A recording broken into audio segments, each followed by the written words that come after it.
యేసు ప్రభువారి శ్రేష్టమైన ఘనమైన నామంలో శుభములు తెలియజేస్తా ఉంటున్నాం. 3 సంవత్సరాల సంపూర్ణ బైబిల్ పర్యటనకి ఆహ్వానిస్తా ఉంటున్నాం. సామెతల గ్రంథం 2వ అధ్యాయం 3వ అధ్యాయం. ఈ సామెతలు 2:3లో ఈ సామెత రాస్తున్న గ్రంథకర్త 3 ప్రాముఖ్యమైన విషయాల గురించి మాట్లాడుతున్నాడు. మొట్టమొదటిది, ఎలా ఈ జ్ఞానాన్ని పొందగలం. రెండవది, ఈ జ్ఞానం పొందితే అది మనల్ని దేని నుంచి తప్పిస్తుంది.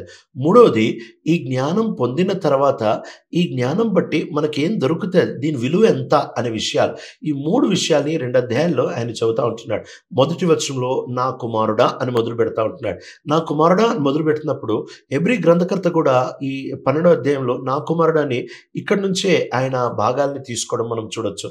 ప్రభువు మనకి నా కుమారుడా అని మాట్లాడేటప్పుడు ఆయన అనుభవంతో మాట్లాడుతున్నాడు. అంటే యేసుక్రీస్తు ప్రభువారు మనం వెళ్ళిన బాట అంతట్లో ఆయన మనకంటే ముందు నడిచాడు. అంతేకాకుండా ప్రేమతో మాట్లాడుతున్నాడు. మూడోది, మన భవిష్యత్తుని కట్టగలిగి మన భవిష్యత్తుని ఎరిగి మాట్లాడుతూ ఉంటున్నాడు. కనుక మనం ఆయన మాట వినడం ఎంతైనా అవసరం.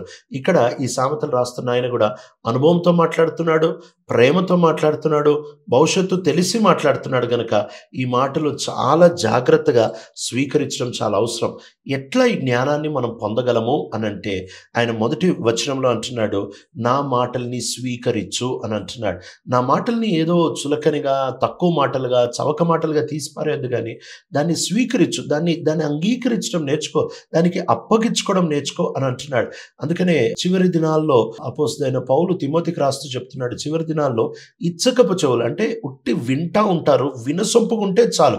కానీ ఇక్కడ ఆయన చెప్తున్న మాటలు బహుశా వినసొంపుగా ఉండకపోవచ్చేమో, కానీ వాటిని స్వీకరించు అని అంటున్నాడు. రెండవది, మొదటి వచనంలో అంటున్నాడు, వాటిని కూడబెట్టుకో అని అంటున్నాడు. ఎందుకు కూడబెట్టుకోవాలి?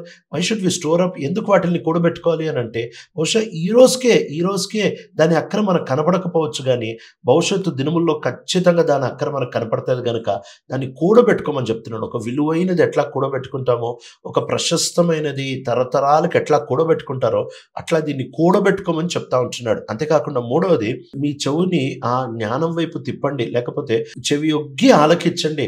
ఏదో హడావిడిగా ఏదో ఒక మాటలాగా స్వీకరించొద్దు, కానీ జీవంలాగా చాలా జాగ్రత్తగా దాని వైపు చెవి తిప్పమని చెప్తా ఉంటున్నాడు. అక్కడితో ఆకుండా నీ హృదయాన్ని తిప్పు. ఎంత జాగ్రత్తగా చెవి తిప్పాలంటే నీ హృదయం కూడా తిరగాలి, అంత జాగ్రత్తగా తిప్పు.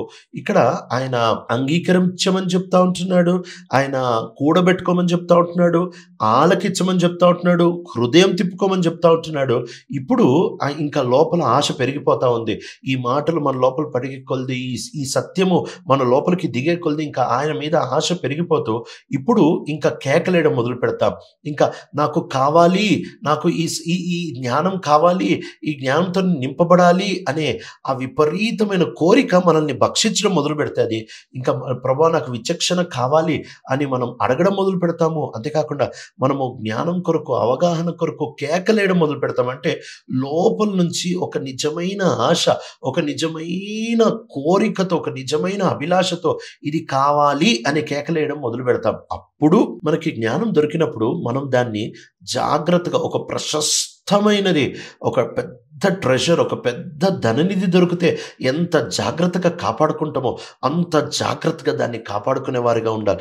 అంత జాగ్రత్తగా దాన్ని కాపాడుకొని దాన్ని జాగ్రత్తగా వెతికితే, వెండిని వెతికినట్టు వెతికితే, అంటే ఎట్లయితే వాళ్ళు తవ్వుతారో, వాళ్ళు బలం ఉపయోగిస్తారో, అడవుల్లో నడుస్తారో, వాళ్ళు చాలా ప్రమాదాల గుండా వెళ్తారో, తెగిస్తారో, వాట్లన్నిటి గుండా మనం ప్రయాణం చేస్తే అప్పుడు 5వ వచనంలో అంటున్నాడు, యెహోవా ఎడల భయం ఏంటో మనకు అర్థమవుద్ది, దేవుని గురించిన జ్ఞానం ఏంటో మనకు అర్థమవుద్ది.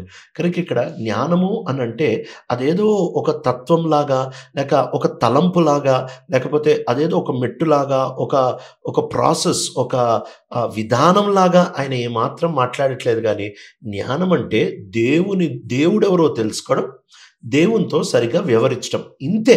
ఈ 2 మాటల్ని ఈ గ్రంథకర్త రాస్తా ఉంటున్నాడు. జ్ఞానం అంటే దేవుడెవరో తెలుసుకోవడం, అంతేకాకుండా ఆ దేవునికి తగినట్టు మనం సరిగ్గా వ్యవహరించడం. ఇంతే. దీన్ని మించిన పని ఇంకోటి లేదు.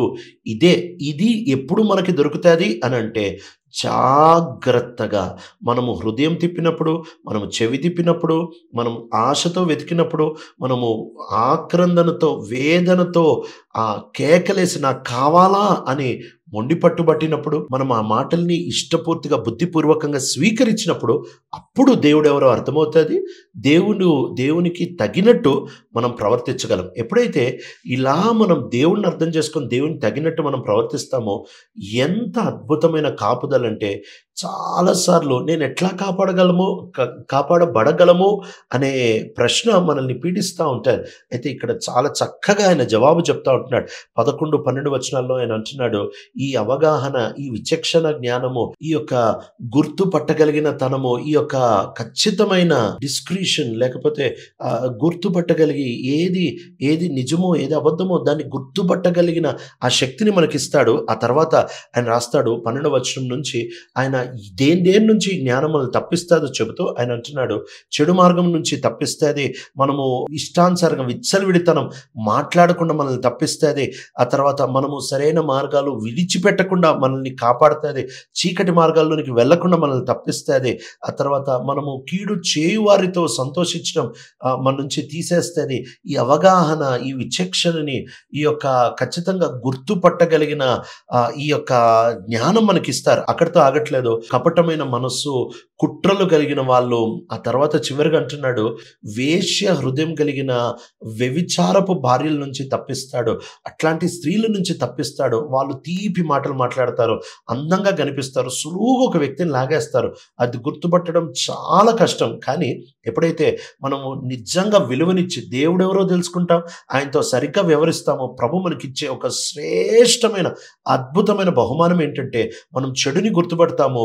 ఆ భయంకరమైన చెడుని, ఆ స్త్రీని మనం గుర్తుపెట్టి, ఆ కామం, ఆ మోహం వెనకాలంటున్న ఆలోచనలు, ప్రయోజనాలని, వెనకాలంటున్న ఆ దుర్వినియోగపరిచే ఆ బుద్ధిని మనం ముందే గుర్తుపట్టి ఆ మార్గంలో వెళ్లకుండా ఉంటాం. ఇలాంటి స్త్రీల దగ్గరికి వెళ్తే ఇంకా పాతాళంలో దిగిపోతారు, ఈ మార్గం కూడా వెళ్ళినోడు ఎప్పటికీ తిరిగి రాడు అని చెప్తా ఉంటారు. కానీ మనం ఎప్పుడైతే ప్రభుని ఇంత జాగ్రత్తగా వెతుకుతామో అప్పుడు మనం తప్పిపోకుండా ప్రభు కాపాడుతాను అని చెప్తా ఉంటున్నాడు. ఆయన ఇచ్చే ఆ జ్ఞానం, ఆయనతో ఆ సంబంధం, ఆయనను తెలుసుకోవడం, ఆయనతో సరైన సంబంధం పెట్టుకోవడం, వీటిలన్నిటి నుంచి అద్భుతంగా మనల్ని కాపాడి మనల్ని చాలా సూక్ష్మంగా భద్రపరచడం మనం చూడొచ్చు.